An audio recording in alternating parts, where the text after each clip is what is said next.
Kondisi keimanan warga di Gaza Palestina itu sangat berbeda dengan kita. Memang kita melihat seperti mereka terjajah, tapi imannya dalam kemerdekaan.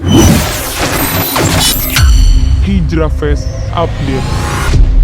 Teman-teman, kebayang nggak sih betapa mencekamnya suasana di Gaza Palestina setelah terjadinya pengeboman yang terus terjadi bertubi-tubi.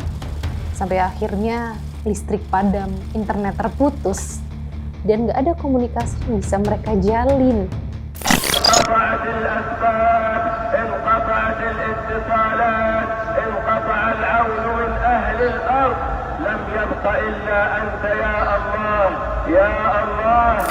Hanya itulah satu-satunya cara mereka untuk menjalin komunikasi, untuk saling menguatkan dari suara yang tadi kita dengar. Mereka memang nggak punya apa-apa lagi selain Allah Subhanahu wa Ta'ala. Kondisi di Gaza Palestina itu benar-benar memberikan pelajaran kepada kita. Mungkin kalian pernah lihat di sosial media ya, ada petugas ambulan yang masih membaca Al-Qur'annya di tengah gempuran dan di tengah ketidakpastian kapan bisa mendapatkan keamanan. Ya ayyuhalladzina amanu ista'inu bis-sabri was-salah.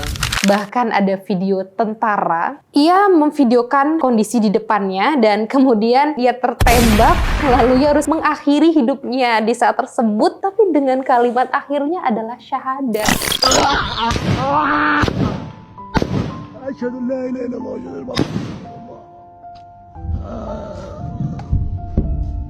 Itu benar-benar menjadi dambaan setiap muslim, bukan? Untuk kemudian kembali pada Allah, pulang dalam keadaan husnul khotimah. Atau para syuhada yang fisiknya menggambarkan kepada kita, fisiknya memberitahu kepada kita bahwa memang Allah adalah tujuannya. Kondisi keimanan warga di Gaza Palestina itu sangat berbeda dengan kita. Memang kita melihat seperti mereka terjajah, tapi imannya dalam kemerdekaan lain hal dengan kita. Memang kita terlihat fisiknya aman sentosa, tapi apa yakin iman kita nggak porak-poranda? Mungkin kita mengira mereka sudah mati, tapi Allah menyebutkan. Kalau lo mau lihat di Quran Surat Ali Imran ayat 169, itu Allah memberitahu kepada kita bahwasanya mereka nggak mati.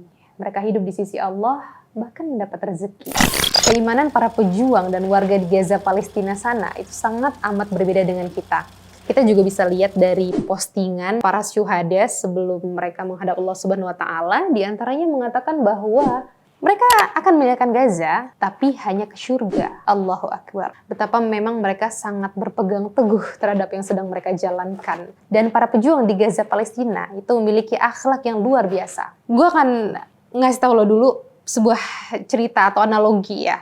Kalau di suatu rumah itu datang penjajah atau pencuri yang hendak berbuat jahat terhadap penghuni di rumah tersebut, mungkin nggak sih pemilik rumah akan menyambut dengan sangat baik? Akhlak pejuang Palestina itu benar-benar nggak bisa dibandingin dengan akhlaknya kita. Benar-benar di luar nalar kita gitu. Menurut kesaksian seorang pemukim legal Zionis yang sudah dibebaskan dari tawanan, bahwasanya mereka diperlakukan dengan sangat manusiawi, diberi minum, bahkan ketika merasa cemas kemudian ditenangkan.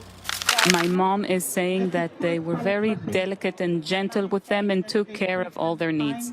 Itu suatu hal yang menjadi bukti nyata keindahan Islam, keindahan akhlak mereka yang tentu saja sangat jauh dari kita. Warga di Gaza Palestina, hadis dan Al-Quran benar-benar menjadi pegangan bagi mereka.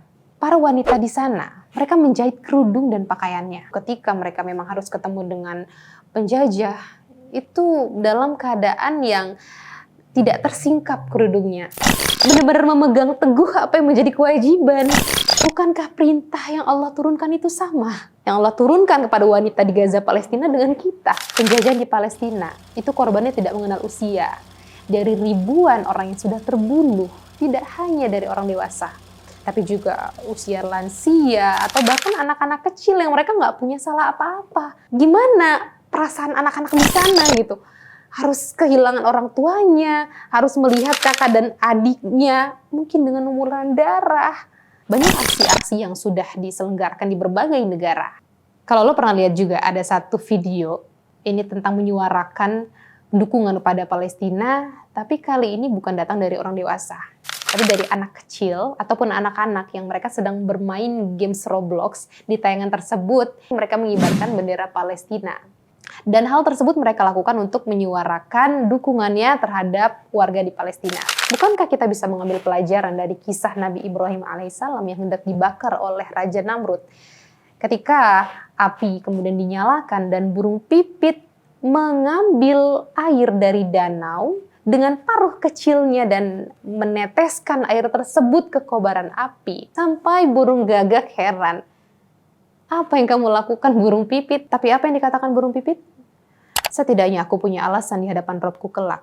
Di posisi siapa aku berdiri? Aku punya andil setidaknya dengan menunjukkan siapa yang aku bela. Tengah penjajahan di Palestina. Pertanyaannya adalah di mana posisi kita?